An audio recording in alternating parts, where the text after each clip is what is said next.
In learning school by Sachin. हम पढ़ रहे थे ज्योग्राफी के बारे में।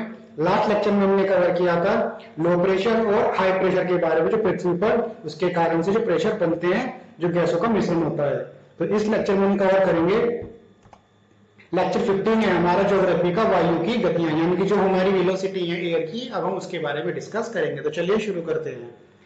जैसा कि हमने लास्ट चैप्टर में हमने कवर किया था कि लो प्रेशर और हाई प्रेशर क्या होता है, उसमें आगे है कि जब गर्म वायु वाले क्षेत्र में क्या होता था, निम्न दाब होता था, और ठंडे वायु वाले क्षेत्र में क्या होता था, उच्च दाब होता था। तो कहने का मतलब यह है जो टेम्परेचर था वो किसके इनवर्सली प्रोपोर्शनल है, वो टेम्परेचर प्रेशर के इनवर्सली प्रोपोर्शनल है।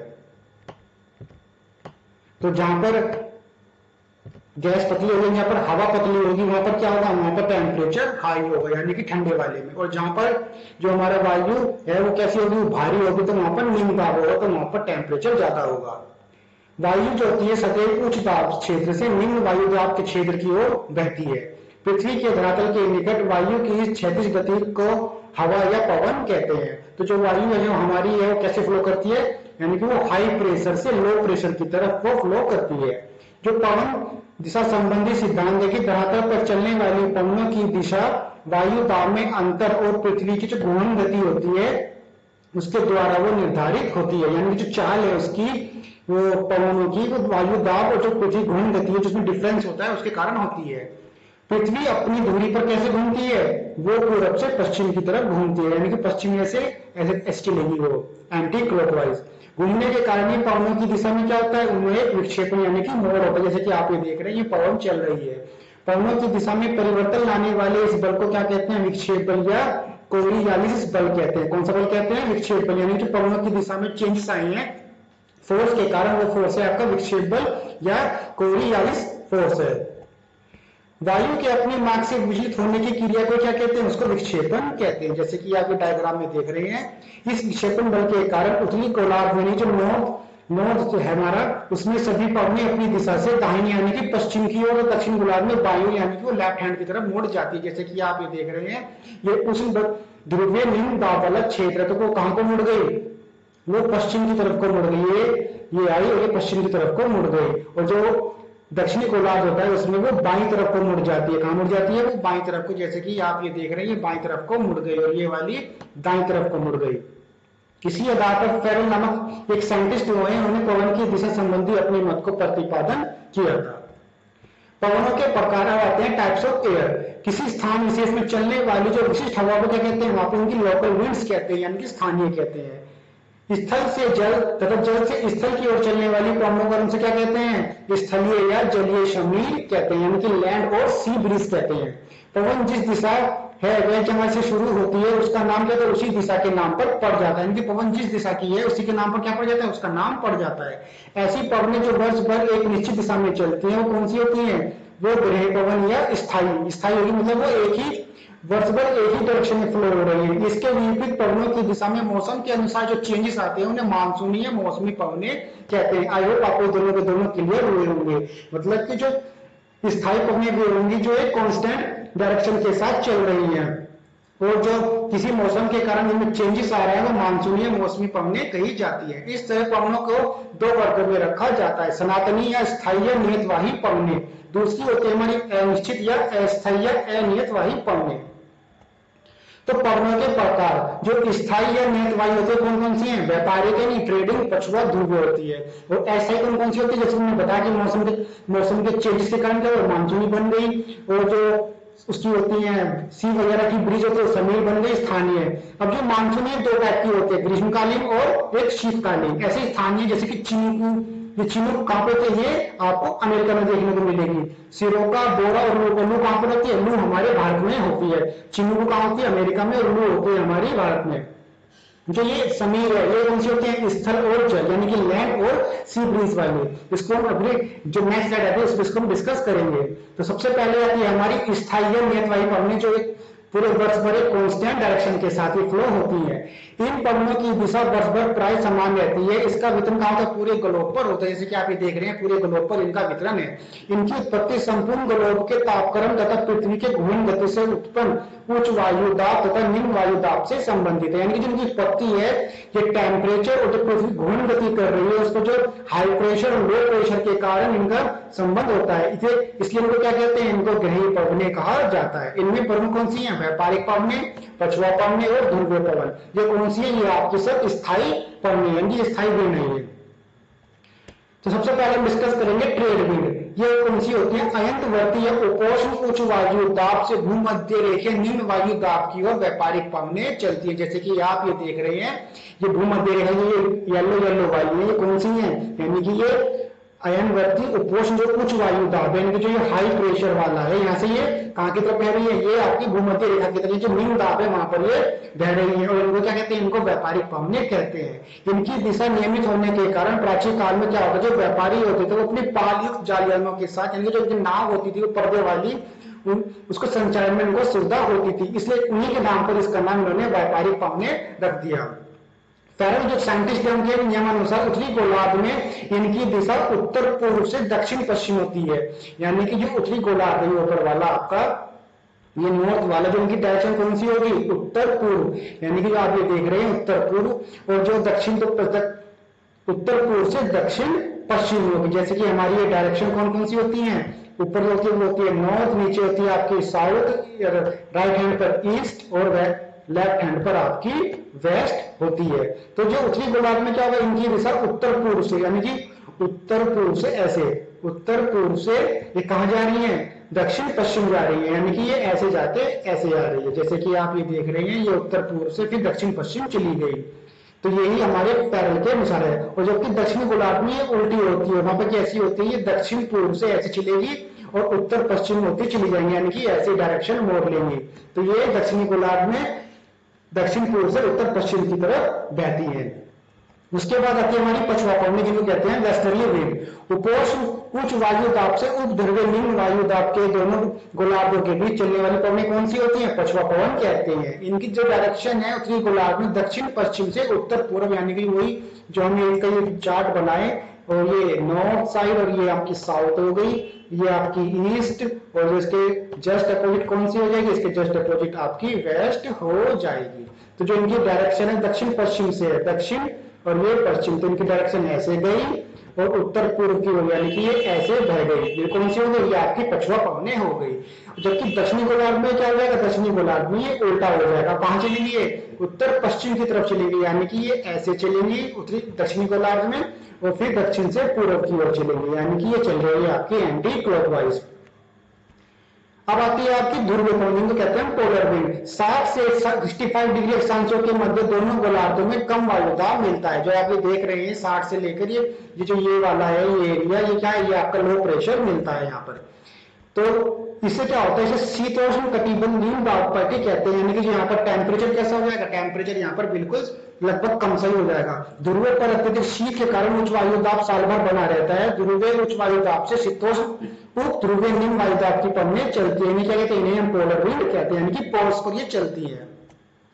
उसके बाद आपकी आती है अस्थायी अनियतवाही पवनें, यानी कि जो आपकी ये मौसम के अनुसार जो चेंजेस हो जाते हैं। जैसे कि सबसे पहले आ रही है आपकी मानसून पवनें, जिनको कहते हैं मानसून विंड।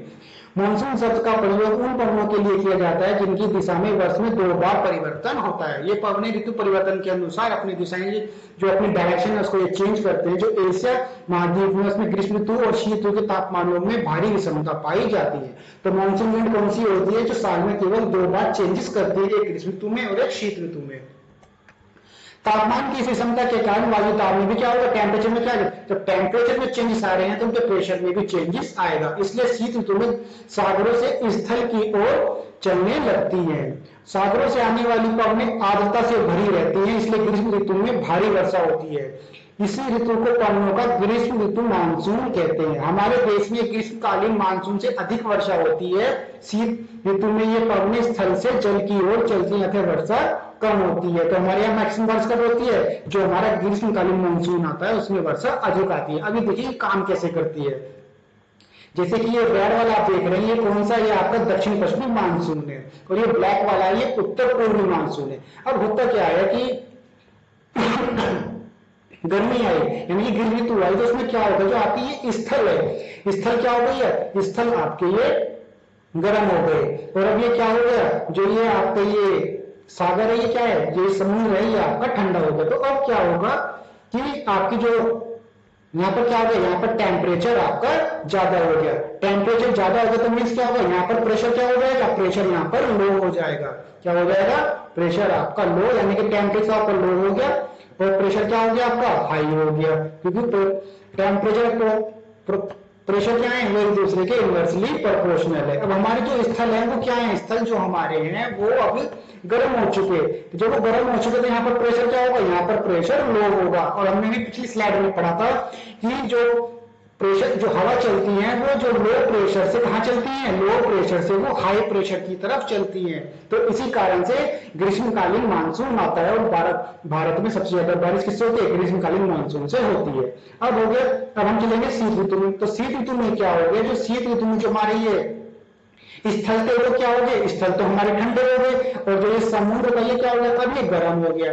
पानी की एक विशेषता ये है कि ये जितनी देर से गर्म होता है ये उतनी ही देर से ठंडा भी होता है। तो यही कारण है कि अब क्या हुआ, यहाँ पर ये जो उत्तर पूर्वी एरिया है, यहाँ पर जो हमारे स्थल है वो क्या हो गए, वो ठंडे हुए, ठंडे में तो प्रेशर क्या हो गया, यहाँ पर प्रेशर आपका मैक्सिमम हो गया। तो जब प्रेशर मैक्सिमम हो गया तो क्या होगा, जो ये टेम्परेचर है यहाँ पर 10 पर समुद्र पर वो लो है, तो लो कारण क्या हो गया, यहाँ पर वो जो टेम्परेचर है आपका वो आपका क्या हो गया, डिक्रीज हो गया। और हमने भी पढ़ा था कि जो टेम्परेचर क्या होता है वो उच्च वायु दाब से निम्न वायु दाब की तरफ चलता है। तो जो पवनें हैं कहां चलेंगी, अब स्थल से वो समुद्र की तरफ चलेगी, तो शीतकालीन हमारा क्या जाएगा, मानसून आएगा, लेकिन उसके कारण वर्षा कम होती है। अब हम पढ़ेंगे स्थलीय तथा सागरीय समीर, यानी कि लैंड एंड सी ब्रीज। स्थलीय तथा सागरीय समीर मुख्य रूप से छोटे रूप में मानसून पवन की बात होती है, यानी कि जो मानसून पवनें होती है, मानसून विंड होती है, वो साल में 2 बार चेंजेस करती है, लेकिन उसी के छोटे रूप में चेंजेस होता है वो हमारी स्थलीय सागरीय समीर कहलाती है। इनकी दिशा में 24 घंटे के अंदर 2 बार परिवर्तन होता है, जबकि मानसून में क्या हो रहा था, उसमें 1 साल के अंदर हो रहा था। सागरीय समीर दिन में सागर में स्थल की ओर तथा स्थलीय समीर रात्रि में स्थल से सागर की ओर चलती है। जैसे आप ये देख रहे हैं, ये क्या हो रहा है, ये भी आपका रात हो रही है। तो रात होने पर क्या होगा, रात होने पर आपके जो ये स्थल है वो क्या हो जाएंगे, वो ठंडे हो जाएंगे, यानी कि कूल हो गए, और जो आपका ये समुद्र क्या होगा, ये गर्म हो गया। तो जो आपकी अब क्या हुआ, जो आप ये देख रहे हैं, ये आपकी लैंड ब्रिज चली, यानी कि स्थल से पहुंचने कहां चली, समुद्र की ओर चली। अब इसी का ही उल्टा है कि स्थल तथा सागरीय पवन समीर के चलने का एकमात्र कारक स्थल तथा जल गर्म तथा ठंडा होने पर परस्पर विरोधी स्वभाव का होना है। दिन के समय स्थलीय दाब सागर की अपेक्षा जल्दी गर्म हो जाता है, स्थल के ऊपर की वायु गर्म होकर उठने लगती है, इससे स्थल पर क्या होता है, निम्न वायुदाब क्षेत्र बन जाता है। सागर की ठंडी वायु स्थल के निम्न वायुदाब के क्षेत्र की ओर चल पड़ती है, इसे क्या कहते हैं, इसे सागरीय समीर कहते हैं। तो आपने ये देखा, ये दोनों के डायग्राम है, ये एक्चुअली नाइट के बन गए हैं। जब यहाँ पर ये सन होगा तो आप इसको सन मान लेना, तो सन के टाइम पर क्या होगा, ये सन के टाइम पर आपके जो स्थल है वो क्या हो जाएंगे, सन के टाइम पर आपके स्थल यहाँ पर गर्म हो जाएंगे। और जब स्थल गर्म हो गए तो आपका प्रेशर क्या हो गया, प्रेशर आपका लो हो गया। तो जब प्रेशर लो हो गया तो आपका ये जो समुद्र कैसा था, ये आपका दिन के समय कैसा रहता है, ये कोल्ड रहता है। तो जो पवन चलेंगी, ये गलत डायरेक्शन दिखा रखी है, पवन चलेगी आपकी अब कहां से, यानी कि समुद्र से स्थल की तरफ चलेगी, यानी कि दिन में क्या होता है, उसे क्या कहते हैं, उसे सागरीय समीर कहते हैं। जो ये डायग्राम गलत आ गया है, ये नाइट वाला, यानी कि दोनों सेम हो गए हैं। तो जो नाइट में क्या होता था, जो आपका ये धरातल है वो ठंडा होता था और जो समुद्र वो गर्म होता था, इसलिए जो हवा बहती है, जो पवन, जो विंड चलती है, कहाँ चलती है, वो उच्च दाब से निम्न वायुदाब की तरफ चलती है। और जब यहाँ पर दिन होगा, यानी कि सूरज मान लो इसको, तो ये क्या हो जाएगा, ये धरती आपकी गर्म हो जाएगी, और जो ये है आपका समुद्र ठंडा हो जाएगा दिन के समय। तो क्या होगा, आप कहाँ चलेंगे, आप समुद्र से स्थल की तरफ हमारी ऊपर में चलेंगे, जिन्हें सागरीय समीर कहते हैं। आई होप आपको ये क्लियर हुआ होगा। अब आती है हमारी स्थानीय पवनें, जैसे कि लोकल विंड। किसी स्थान विशेष में प्रचलित पवनों के विपरीत स्वभाव में चलने वाली विशेष प्रकार की पवनों को स्थानीय पवनें कहते हैं, यानी कि किसी स्पेसिफिक लोकेशन पर चलती है। इनका संबंध स्थान विशेष की धरातलीय बनावट से अधिक होता है तथा इनमें ऐसे गुण होते हैं कि उनको प्रचलित पवन से शीघ्र अलग कर लिया जाता है। ये पवन गर्म, ठंडी, बर्फ से भरी, धूल, रेत युक्त कई प्रकार की होती है। तो जो भारत में स्थानीय पवनें होती है कौन सी होती हैं? वो लू होती है। जो कब चलती हैं? जो हमारी गर्मियों में मई से जून के महीनों में चलती हैं। तो जो अक्सर एग्जाम में पूछा जाता है कि भारत की जो स्थानीय पवनें का नाम क्या है? वो लू है। और वो कब बहती है? वो मई से जून के महीनों के बीच वो फ्लो होती है। विश्व की कुछ प्रमुख अन्य स्थल पवनें, इसके चिन्हों के चिन्ह बहुत इंपॉर्टेंट है, एग्जाम में पूछा जाता है कि चिन्हों की जो स्थानीय पवनें है वो कहाँ बहती है? वो अमेरिका के अंदर है। इटली की कौन सी है? सिरोकर। और ये सहारा मरुस्थल की आपकी हरमतान। और ये एड्रियाटिक सागर की आपकी बोरा। और मिस्ट्रल की है, ये स्पेन एंड फ्रांस में चलती है आपकी मिस्ट्रल। और कनाडा एंड कैरेबियन जो क्षेत्र है आपके, वहां चलती है आपकी बिल्जर्ड। तो जो आप ये स्लाइड देख रहे हैं इसको आप कई बार देखना, अक्सर एग्जाम में पूछा जाता है कि अमेरिका में कौन सी स्थानीय पवनें बहती हैं? तो चिन्हों के, इटली में आपकी सिरोका है, सहारा मरुस्थल में आपकी हरमतान है, और एड्रियाटिक सागर में आपकी बोरा है, स्पेन एवं फ्रांस में मिस्ट्रल है, कनाडा एवं साइबेरिया क्षेत्र कौन से होते हैं? इसके अंदर ब्लज्ड है। अब हम पढ़ेंगे चक्रवात के बारे में, जिसको कहते हैं इंग्लिश में साइक्लोन। आपने कभी कभी गर्मियों में देखा होगा कि तेजी से धूल भरी आंधी चलती है। वही क्या होती है? वही आपका आंधी और बवंडर ले आती है कभी कभी। ठीक इसी प्रकार चक्रवात उन चक्करदार पवनों को कहते हैं जिनके मध्य में क्या होता है? निम्न वायुदाब, उन किनारों की ओर उच्च वायुदाब होता है। यानी कि अगर ऐसे जो साइक्लोन आ रहा है गोल गोल बनाते हुए, तो जो इसके मध्य में तो क्या है? इसके मध्य में तो जो आपका प्रेशर है वो क्या है? वो कम है। और किनारों की ओर क्या है? उच्च दाब है। तो ये क्या होगा? अब जो पवन बहेगी कैसे बहेगी? वो ऐसे बहती है उच्च दाब से निम्न वायुदाब की तरफ बहती है। हमने अभी 2-3 बार डिस्कस कर लिया इसको। तो इसी तरह से भी क्या होता है? इसके अंदर बवंडर पैदा हो जाते हैं।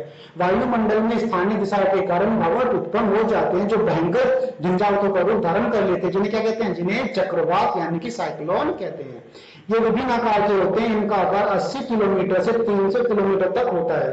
चक्रवातों में पवन बाहर से केंद्र की ओर चलती है। कहां चलती है? बाहर से केंद्र की ओर। जैसे कि मैंने बताया कि उच्च दाब से वो निम्न वायुदाब की तरफ चलती है।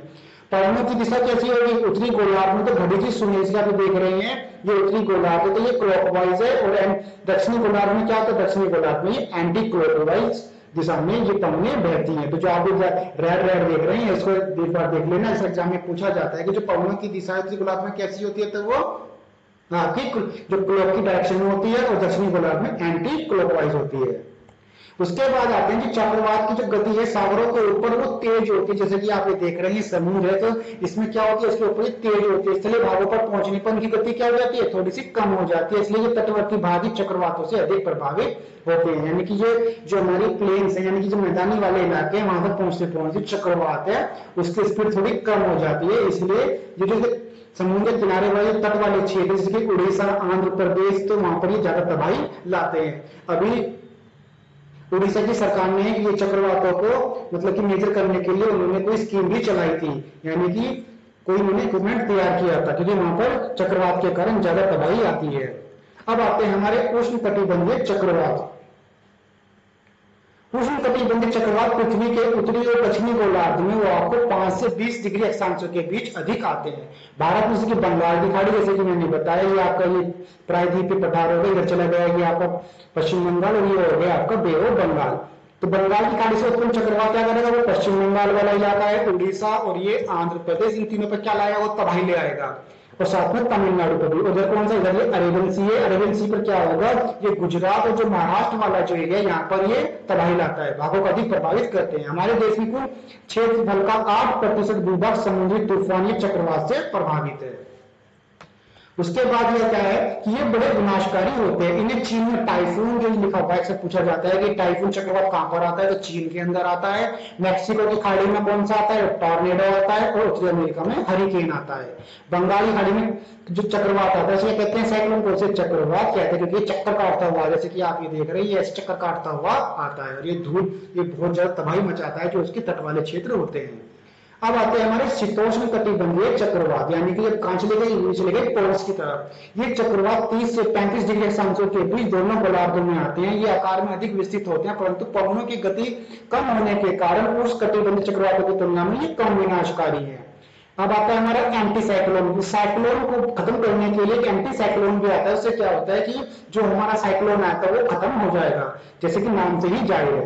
तो प्रति चक्रवात में वायु की दिशा चक्रवात के विपरीत होती है, यानी कि इसमें केंद्र से उच्च वायु दाब रहता है और बाहर की ओर वायु दाब क्रम से कम होता है। जैसे कि आपका ये साइक्लोन आया, साइक्लोन में क्या हुआ, अब आपके सेंट्रल में क्या हो गया, सेंट्रल में आपके हाई प्रेशर हो गया, किनारों पर क्या हो गया, लो प्रेशर हो गया। जबकि साइक्लोन में क्या होता था, आपका ये सेंट्रल में लो प्रेशर होता था और बाहर हाई प्रेशर होता था। अब इसका उल्टा हो गया, तो क्या होगा, जो हमारी पवन चलेगी वो अंदर से बाहर की तरफ चलेगी, तो यानी कि उसकी एंटी क्लॉकवाइज चलेगी। इससे क्या होगा, जो हमारा साइक्लोन है उसको थोड़ा सा धीमा कर देगा। इससे क्या होगा, पवन की गति धीमी पड़ जाती है और मौसम क्या हो जाता है, सामान्य हो जाता है। प्रति चक्रवात की उपस्थिति चक्रवात की समाप्ति का सूचक है। अब जैसे कि समुद्र वगैरह में चक्रवात आते हैं तो इनसे बचने के उपाय भी हैं। जैसे कि संचार माध्यमों द्वारा सूचना मिलने पर समुद्र के समय मछली पकड़ने ना जाए। जैसे आपने देखा कि गवर्नमेंट अनाउंस कर देती है कि कोई भी समुद्र के किनारे ना जाए, तो वो क्या कहती है कि डेल्टा क्षेत्र जो होते हैं नदी के उनसे दूर रहे। चक्रवात आने पर मकानों के जो ऊपर टीन शेड वगैरह वो खट चले जाते हैं, दरवाजे और खिड़कियां बंद करके अपने मकान बंद कर लेने चाहिए और अपने कमरों में ही रहना चाहिए। जो बिजली वगैरह के खंभे होते हैं उनसे दूर रहना चाहिए क्योंकि वो टूट जाते हैं। बाढ़ में पानी ना जाए, जहरीले जीव जंतु से सावधान रहे। चक्रवात आने की सूचना मिलने पर खाने की सामग्री या पेयजल सुरक्षित स्थान पर रख लेने, तो क्या होगा, आपके यहाँ पर खाने की कमी आ जाएगी। आई होप आपको ये आज का चैप्टर था ये आपको समझ में आया होगा। तो उसी में आज हमारा जो होमवर्क है वो है कि पवनों की दिशा में परिवर्तन लाने वाले बल को क्या कहते हैं। दूसरा क्वेश्चन है कि भारत की कौन सी स्थानीय पवन चलती है। अमेरिका में बहने वाली स्थानीय पवन का क्या नाम है। मैक्सिको की खाड़ी में कौन सा चक्रवात आता है। Post your answer in comment section. More geography के लेक्चर देखने के लिए सब्सक्राइब करें the e learning school. Thanks for watching.